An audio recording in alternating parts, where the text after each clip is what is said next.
bukannya sholawat tuh harus tempat yang atau berdoa melafazkan nama-nama Allah itu harus di tempat yang bersih. Sedangkan di sana kan jual khamar, terus tempatnya bermaksiat katanya gitu. Jadi pandangan Gus sendiri gimana gitu? Nabi Ibrahim itu dakwahnya menggunakan makanan. Pernah satu ketika Nabi Ibrahim itu masak enak banget seperti masakannya Bunda. Bapak Ibu semuanya bisa tanya Bunda, pernahkah Gus Miftah mencacat, mencaci maki, menghina makanan yang dihidangkan oleh Bunda? Wallah nggak pernah, tanya Bunda. Kalau senang saya makan, nggak senang saya diam. Orang kok tak banting piringnya orang. Jadi ketika Nabi Ibrahim ini dakwah dengan makanan, semua orang disuruh makan. Maka kenapa Nabi Ibrahim itu gelarnya Khalilullah, kekasihnya Allah. Ternyata Nabi Ibrahim itu rajin ngasih makan orang. Lah, begitu dia makan, orang-orang dipanggil Mbak Cinta. Sini makan. Agamamu apa? Nyembah siapa? Allah. Kamu makan, silakan. Datang lagi. Kamu nyembah siapa? Allah. Ayo makan. Kamu nyembah siapa? Allah. Ayo makan. Terakhir ada orang datang. Set. Kamu nyembah siapa? Kamu nyembah Allah enggak? Enggak. Saya enggak nyembah Allah. Enggak usah, kamu enggak boleh makan. Pergi sana. Akhirnya apa? Nabi Ibrahim ditegur sama Allah Subhanahu wa taala. Ibrahim, kenapa dia kamu usir? Jelas, yang lain nyembah Allah Tuhan, dia tidak nyembah Allah. Apa jawaban Tuhan kepada Ibrahim? Ibrahim, yang baik dan yang buruk, yang nyembah aku dan tidak nyembah aku, semuanya adalah hambaku. Dan tiap hari mereka aku kasih makan. Lah kamu Ibrahim, cuman ngasih makan sekali saja kok kakean syarat. Terus gimana Tuhan? Kasih dia makan, walaupun dia tidak nyembah aku. Toh dia juga hambaku. Artinya apa? Akhlak yang ingin diajarkan oleh Nabi Ibrahim dan Nabi Muhammad adalah baik kepada orang baik dan tetap baik kepada orang yang tidak baik. Ya, saya ingat kata-kata Gus juga, katanya Gus hanya di dunia ini hanya ada dua orang. Hanya ada dua model. Orang baik dan orang belum baik. Belum baik, bukan ya. jelek. Ya, saya di sini adanya di tengah ya Gus. Jangan sampai nanti saya bilangnya mepet ke sini, jangan ya. Jadi intinya untuk Gus Miftah biasa dipepeti. Jadi intinya tadi Gus pandangannya seperti itu. Tapi masalahnya ini masalah adab. Yang dipeributkan adalah masalah adab karena dalam melafazkan kita membaca ayat suci atau sholawat itu kan harus ada adabnya. Mbak Cinta pernah nggak ketemu dokter spesialis? Pernah. Dokter spesialis itu harus senantiasa sejenis kelamin nggak? Nggak. Apakah dokter profesi itu dokter laki-laki pegangnya cuma laki-laki, dokter perempuan memegang pasien perempuan? Boleh nggak ketika memang spesialisnya itu cuma laki-laki, kemudian pasiennya perempuan? Boleh nggak dokter laki-laki pegang pasien perempuan? Kalau memang cuma satu itu nggak dipegang sama dokter laki-laki, modar, nggak ada yang nangani. Lah, kenapa Gus Miftah itu masuk ke dunia seperti itu? Apakah ini melanggar adab? Adab menurut siapa? Karena Al-Quran mengatakan ud'u ila sabili rabbik, serulah kepada jalan Tuhanmu. Yang diseru itu bukan orang yang baik. Orang yang belum baik diseru supaya menjadi baik. Amin. Kalau mbak-mbak kafe itu malam minggu paling tak suruh ke sini, nggak mungkin mau, wong mereka kerja. Apalagi malam minggu itu pasti malam yang paling rame untuk mereka. Nggak mungkin datang. Tapi saya acungi jempol 5 sama mbak-mbak Sarkem. Nggak cuma 4, 5. Siji, loro, 3, 4, siji ini golek dewe. Mereka mau datang mbak ke sini mbak. Dari Sarkem dan teman-teman WTS itu mereka nyewa bis mbak datang. Walaupun setelah itu mereka kembali bekerja, tapi kita tidak boleh menjadi hakim bagi mereka. Kenapa? Alaihissallah biahkamil hakimin. Yang berhak menjadi hakim adalah Allah. Lah kenapa adabnya Gus Miftah sampai masuk ke sana? Karena nggak ada satupun orang yang mau datang ke sana.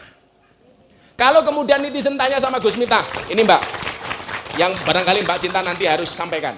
Kalau ada netizen tanya sama Gus Miftah, oh Gus Miftah ngaji di kafe itu karena motifnya ekonomi, karena duit dan lain sebagainya. Tanya mbak-mbak Sarkem, Gus Miftah pengajian 18 tahun di Sarkem, konsumsi bawa sendiri, nasi bawa sendiri untuk mereka. Gus Miftah bagi mukena, Gus Miftah bagi sajadah, bagi Al-Quran. Gak pernah dapat apa-apa, justru kita yang kasih mereka apa-apa. Supaya apa? Supaya hijrah ke jalan Allah Subhanahu wa ta'ala.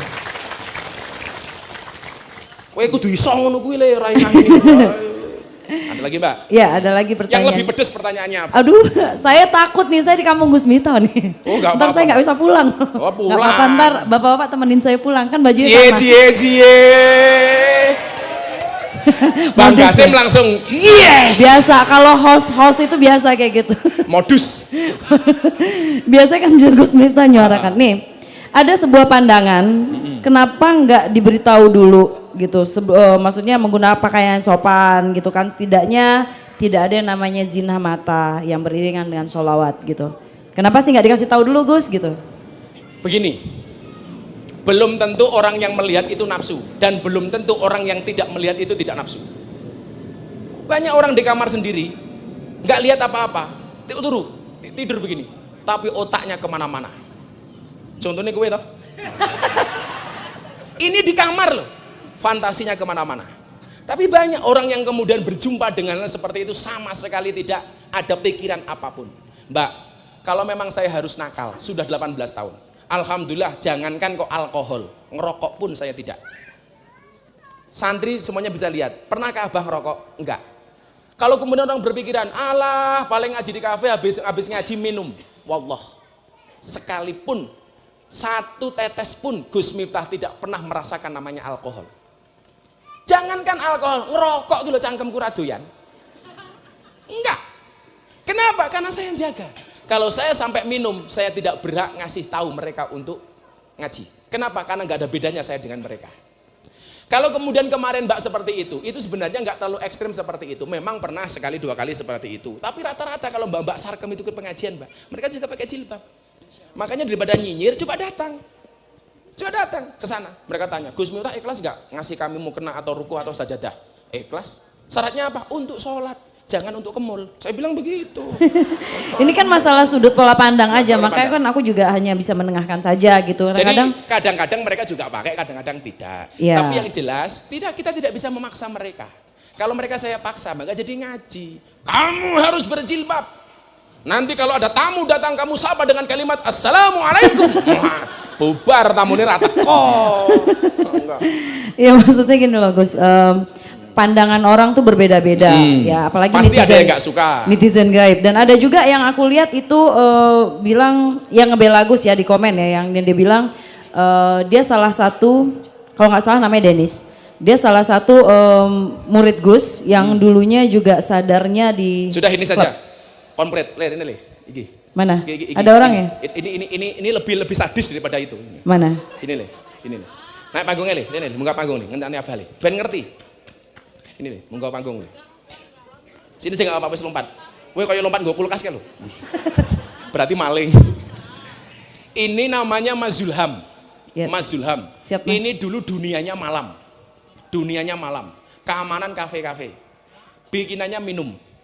Alhamdulillah bertobat. Kalau dulu ditanya pernah baca orang, tanya sendiri, pernah baca orang nih? Apa boleh? Taman kayak gini. Wis masa lalu. Tak tanya dulu, pernah di penjara berapa tahun? 3 tahun. Pernah di penjara 3 tahun. Waktu itu kasusnya apa, Le? Apa boleh? Nggak apa-apa Mas.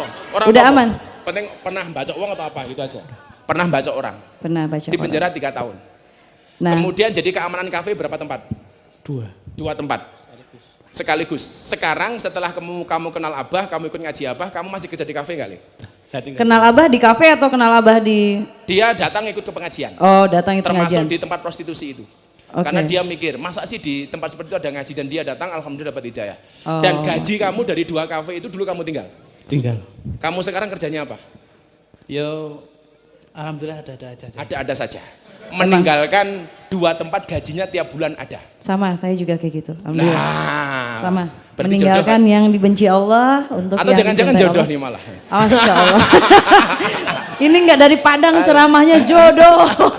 Jadi ini bukti konkret, dan masih banyak. Hari ini anak-anak kita Laskar Jogja yang datang ke Lombok membawa bantuan untuk teman-teman gempa bumi, itu mereka semuanya bertato. Semuanya mereka peminum. Alhamdulillah mau ikut ngaji, hari ini mereka menghantar sumbangan untuk teman-teman di Lombok. Masya Allah. Subhanallah. Tepuk tangan untuk mereka.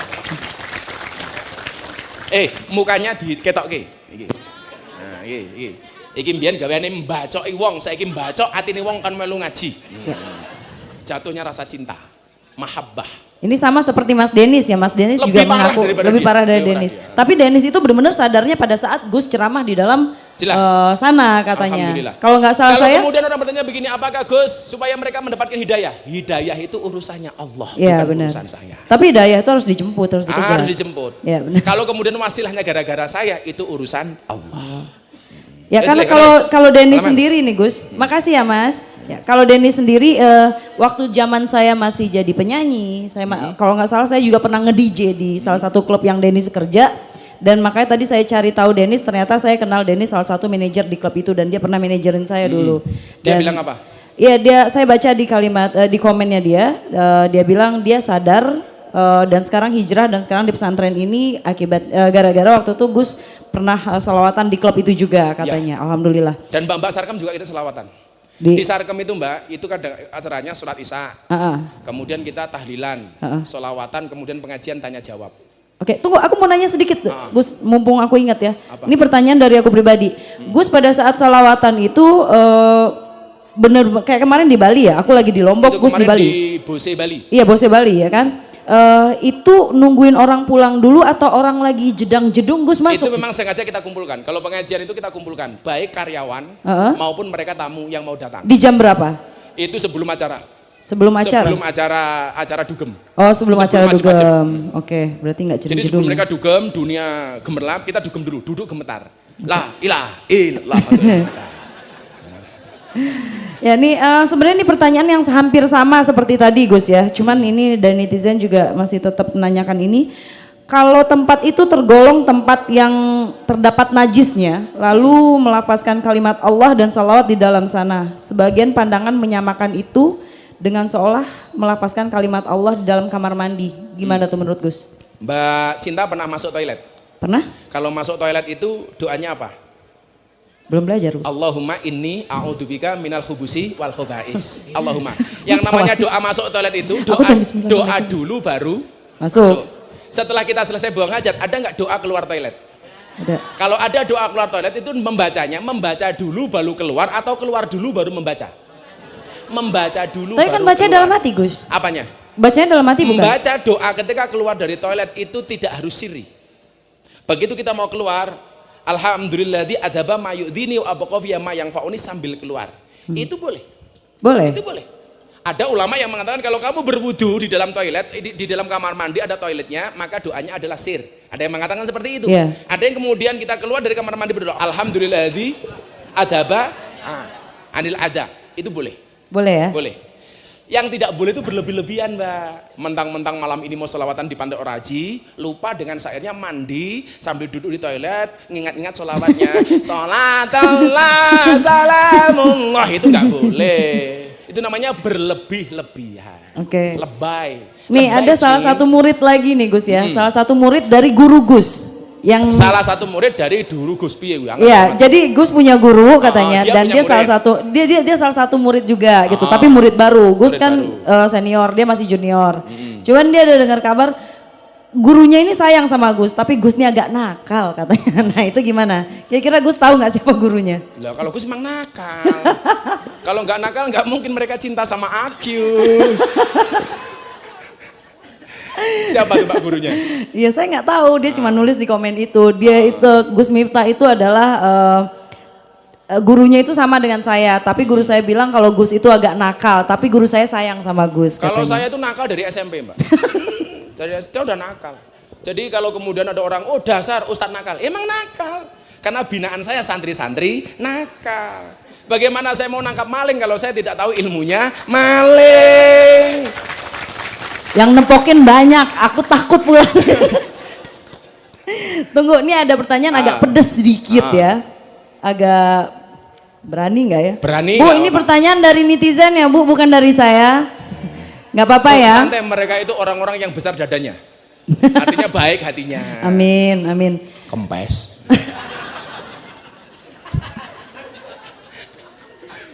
Keringetan.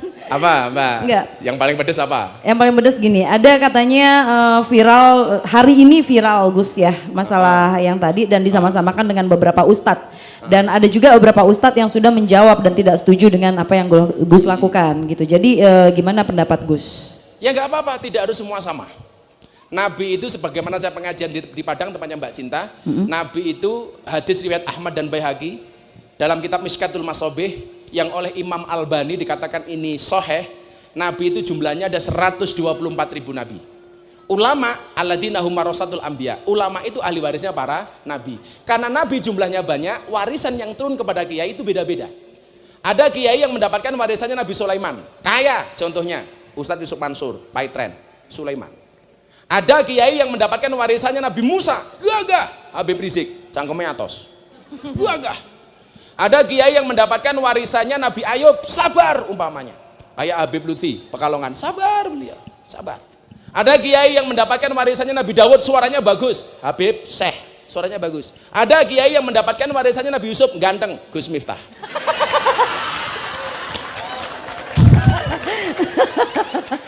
Lah, orang itu Mbak, itu punya spesialis masing-masing. Kalau saya diminta jadi seperti Ustadz Abdul Somad, lah saya itu apanya Ustadz Abdul Somad? Beliau orang luar biasa, orang yang alim alamah. Ya pasti saya tidak bisa seperti Ustadz Abdul Somad. Kalau saya kemudian berdakwah dengan cara Ustadz Adi Hidayat, beliau ahli Quran, ilmunya matang dan luar biasa. Kalau saya diminta seperti Habib Rizik, jelas nggak bisa. Walaupun muka saya juga sangar seperti Habib Rizik. Enggak. Maka kemudian saya berdakwah sesuai dengan kemampuan saya. Kebetulan tidak semua ustadz itu diterima di dunia malam. Saya seringkali membawa teman ustadz masuk ke dalam, ditolak mentah-mentah sama mereka. Satu ketika ada ustadz dari Jakarta masuk ke Sarkem. Gus, ini bisa nggak ngaji? Silahkan. Tapi saya nggak bisa mendampingi karena saya ada ngaji di Jawa Timur. Begitu saya sampaikan ke Mbak Sarkem apa? Kalau nggak ada Gusnya nggak usah ngaji ke sini. Saya tanya sama mereka, kenapa kok sampai seperti itu? Karena setiap kali ada ustadz datang kemari, kami hanya dihakimi. Tidak bisa mengambil hati kami sebagaimana yang diajarkan oleh Gus kepada kami. Itu. Jadi gimana ibu-ibu? Teruskan perjuangan? Terus ya? Terus ya? Jadi kalau kemudian ada yang tidak sependapat, nggak apa-apa. Luar biasanya apa? Tapi Gus siap ya? Oh siap. Siap, kalau seandainya Gus ntar tiba-tiba besok diundang di acara TV, dihadapin dengan beberapa orang itu kemudian, gitu. kenapa tadi saya bilang mahabbah rukun? Orang itu nggak bisa rukun. Itu menurut Ibnu Athaillah As-Sakandari dalam kitab Hikam, itu sebabnya karena dua. Karena satu merasa diremehkan, yang kedua karena merasa diganggu. Dan ketika Gus Miftah diremehkan, Gus Miftah nggak apa-apa. Nggak apa-apa. Nggak pernah sakit hati. Ini lucu, kita sholawat di kafe dengan sholawat yang nggak setuju misuh-misuh sama Gus. Anjing, setan lu. Pertanyaan saya, yang sholawat lebih baik mana? Yang sholawat di kafe apa yang misuh-misuh? Sholawat. Yang sholawat kan dibisuh-bisuh. Tapi apakah Gus Miftah sakit hati? Enggak. Karena apa? Karena kita tahu uang 100.000 itu walaupun diinjak-injak kayak apapun itu tidak mengurangi nilainya. Uang yang 1.000 rupiah walaupun dinaikkan melalui layang-layang tetap saja dia tidak bisa lebih dari 100.000. Coba saya tanya sekarang. Ini Mbak, ini pelajaran sama Mbak Cinta. Coba saya tanya, ibu-ibu pilih mana? Uang 100.000 dikencingi kambing atau uang 1.000 disiram minyak wangi?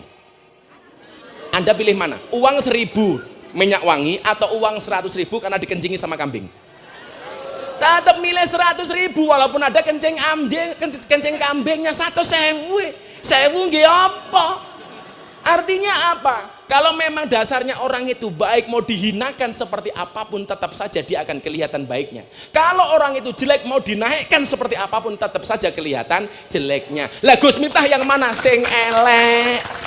Saya yang jelek Mbak. Jadi mau dipuji-puji mereka saya tetap jelek. Ya karena gini loh, aku hanya menengahkan karena beda pola pandang, sudut pandang, dan yang pasti Gus punya alasan tersendiri ya gitu. Ya saling dan mendoakan saja, watawas sobil haki, watawas sobi sober. Ya. Antum dakwah dengan cara antum, biarkan saya dakwah dengan cara saya. Jangan kemudian bawa-bawa nama Banser gak ada urusannya. Jangan kemudian kalau ada pengajian ditolak itu seolah-olah pasti Banser. Kalau toh kemudian ada itu hanya oknum. Jangan kemudian mengatakan yang ngaji di masjid diusir, bubarkan sama Banser.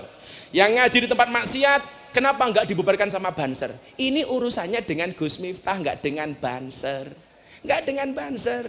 Walaupun tiap pengajian di sini teman-teman Banser itu ngawal pengajian. Jadi kalau di sana di sini ada berita Banser membubarkan pengajian, itu sebenarnya bukan Banser tapi oknum Banser. Aku rambela nih Banser dan saya tidak butuh dibela sama Banser karena saya punya pembela Allah. Santai Mbak. Maka nanti saya bacakan. Sebaik-baiknya penjaga ya. Sebaik-baik penjaga adalah Allah. Apakah Gus Miftah sedih? Ora, sing misui aku Mas Adi, Masya Allah. Istri sampai saya nggak berani baca. Rasa mau waca bun, eman-eman motomu. Bikin moco abah wae. Tapi aku sekali lagi Gus ngucapin apa ya, bersyukur juga karena Artinya, tadi malam katanya ada 3 atau 4 orang ya yang alhamdulillah langsung berhenti jadi. Kita biasa Mbak, kalau kita ngaji sama anak-anak jasa selawatan, Ya. itu nangis. Tahu-tahu mereka bilang, bah kita keluar, kita pensiun dari dunia ini. Ya. Biasa. Begitu mereka selesai pengajian, mereka WA saya, Gus terima kasih bimbingannya. DM banyak banget. Ini Gus Miftah dulu yang ngaji di kafe ya. Alhamdulillah berkat bimbingan Gus Miftah hari ini kita udah keluar. Kita tinggalkan dunia malam, saya sekarang Masya berdagang. Allah. Tapi Tepuk saya tangan tidak sekali lagi buat mengatakan- Gus Miftah. Cuman sampai sini aja aku tanya Gus, yang penting udah menyalurkan apa yang netizen pertanyakan hari ini dan alhamdulillah makasih sekali lagi aku udah diberikan tempat di sini. Siap Sekali Mbak, lagi terima Gus. kasih. Insya Allah ketemu Tepuk kita. tangan tuh Mbak Cinta. Assalamualaikum warahmatullahi wabarakatuh. Mudah-mudahan tidak kapok kesini lagi besok. Insya Allah enggak. Amin. Amin. Saya bacakan apa yang disampaikan oleh Ibnu Athaillah, mohon izin dan jam 11 kurang seperempat menit meneh. Ini yang kemudian menjadi prinsipnya abahmu, menjadikan prinsipnya Gusmu. Kenapa kemudian kita tidak pernah terganggu dengan omongan orang? Coba didengarkan, ini inti pengajian malam hari ini. Besok insya Allah bulan depan kita ulang tahun. Ini tolong malam hari ini jangan meninggalkan tempat sebelum mendengarkan apa yang saya sampaikan. Bismillahirrahmanirrahim. Ibnu Athaillah mengatakan dalam kitab Al-Hikam ayat nomor 102. Beliau mengatakan apa? Man abadahu li syai'in yarju minhu aw liyadfa'a bi ta'atihi wurudul uqubati anhu famaqama bihaqqi awsafihi. Apa kata dia? Barang siapa man abadahu li syai'in yarjuhu minhu, barang siapa menyembah Allah karena mengharapkan sesuatu, beribadah karena sesuatu, au lihat fa bi taatihi wurudul uqubati anhu, atau untuk menolak siksa atas dirinya, famaqama bihaqqi awsafihi, maka dia belum menunaikan kewajiban terhadap sifat-sifat Allah. Kita itu nggak boleh ngaji hanya karena dilem sama manusia. Kita itu nggak boleh ngaji supaya tidak dibenci sama manusia. Bagi Gus Miftah siapa yang mengganggu? Kemarin saya bilang, Gus Miftah kalau bisa bilang, kalau kemudian kita diganggu orang nggak usah sakit hati. Masalah itu datang itu karena cintanya Allah dengan kita. Maka kalau Bapak Ibu dikasih masalah oleh Allah, jangan seperti anjing. Anjing itu kalau dilempar batu, maka yang dikejar sama anjing adalah batunya. Tapi kalau kamu dikasih masalah oleh Allah, jadilah seperti seorang laki-laki tampan dilempar kerikil oleh seorang perempuan yang cantik, maka yang dikejar bukan kerikilnya tetapi perempuannya. Oh, ngono le. Kalau aku di masalah, bro, sing mau oyak kuwi aja masalah, kuwi berarti kelasmu kaya asu. Tapi yang dikejar adalah yang ngasih masalah. Maka Al-Qur'an mengatakan fafirru ilallah, segera kembali kejar Allah. Kenapa? Karena yang ngasih masalah itu adalah Allah, dan Allah ngasih masalah kita karena sayang dengan kita. Kenapa bangsa Indonesia dikasih masalah oleh Allah? Karena Allah cinta dengan bangsa Indonesia. Dari yakinku teguh, hati ikhlasku penuh akan karuniamu, tanah air pusaka Indonesia, syukur aku sembahkan kehadiratmu. Sepindah malih saat derengin donga. Dari yakinku teguh, hati ikhlasku penuh akan karuniamu, tanah air pusaka Indonesia merdeka, syukur aku sembahkan kehadiratmu. Uripe slamet, matine slamet. Uripe slamet, matine slamet. Uripe slamet, matine slamet, uripe slamet, matine slamet, uripe slamet, matine slamet, uripe slamet,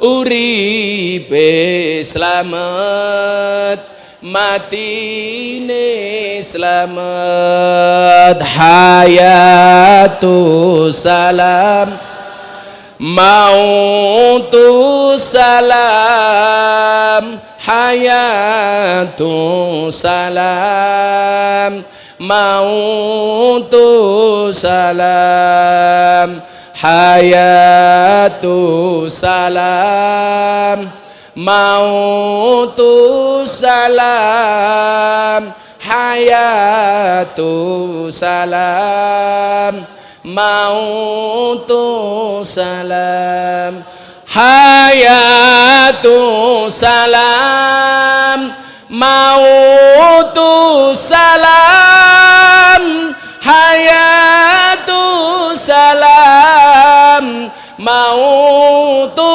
salam, hayatu salam, mautu salam, hayatu salam, mautu salam, hayatu salam, mautu salam. Rabbana atina fid dunya hasanah wa fil akhirati hasanah wa qina adzabannar.